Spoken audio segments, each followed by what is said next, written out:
Okay, thanks, Alex. Our last speaker in this session is Chen. Ida is an assistant professor of supply chain and information management.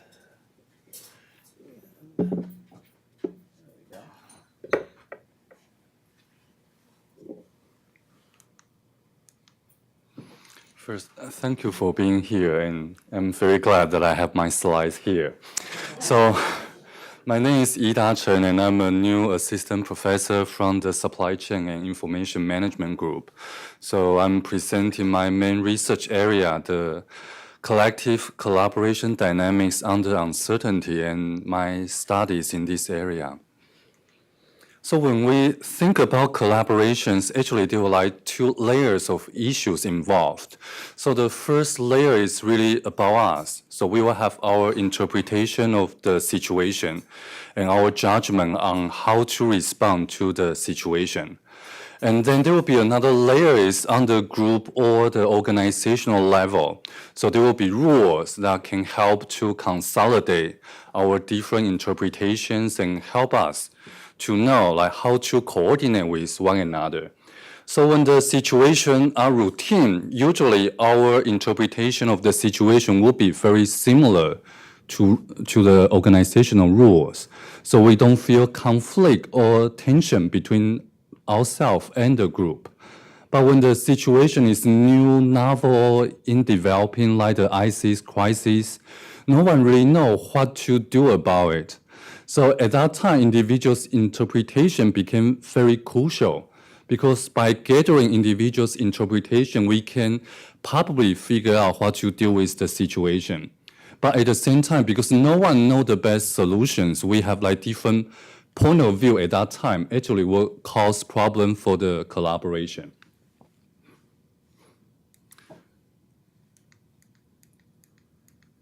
So my first study in this area is to investigate the SARS outbreak in 2003. So when we think about the SARS outbreak, actually there was an image that the public health agencies weren't able to control the disease so well.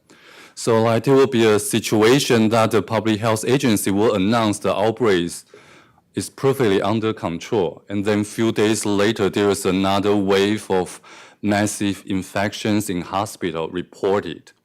So like after the SARS outbreak, people were so anxious and like there was a lot of discussion trying to figure out what exactly went wrong in the outbreak and exactly what we can do for another new disease like the SARS in the future.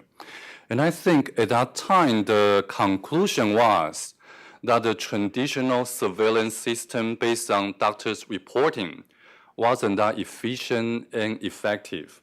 So what happened is that public health agency feel like they wouldn't be able to know there was an outbreak developing, and then they can take the measures on the outbreak.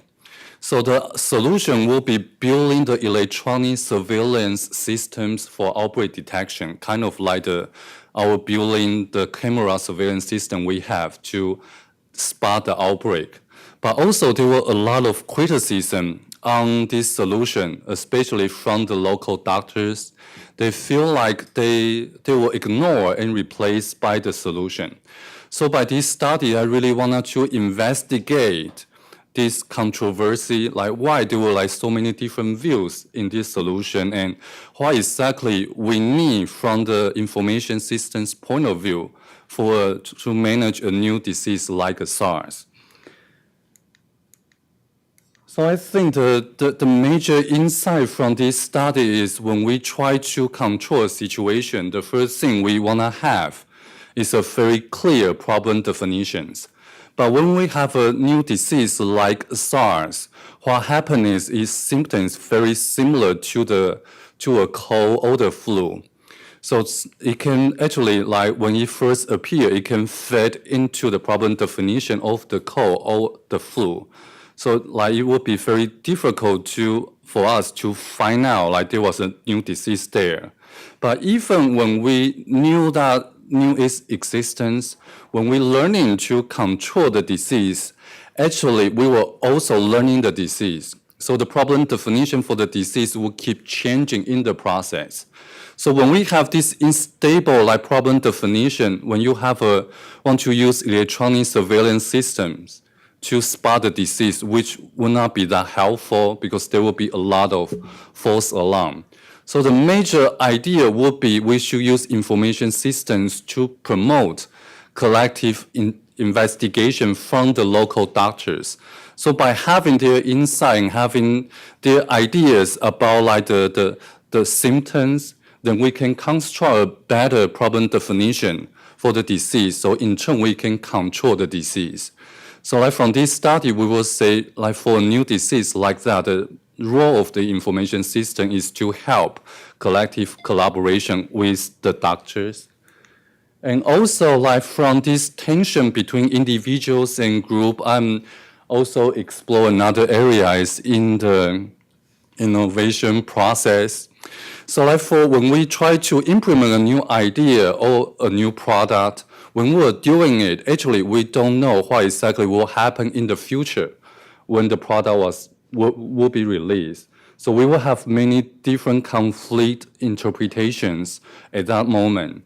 And having different ideas in the process, actually, like from theoretical point of view, is very helpful because usually different ideas could mesh into more novel and innovative ideas.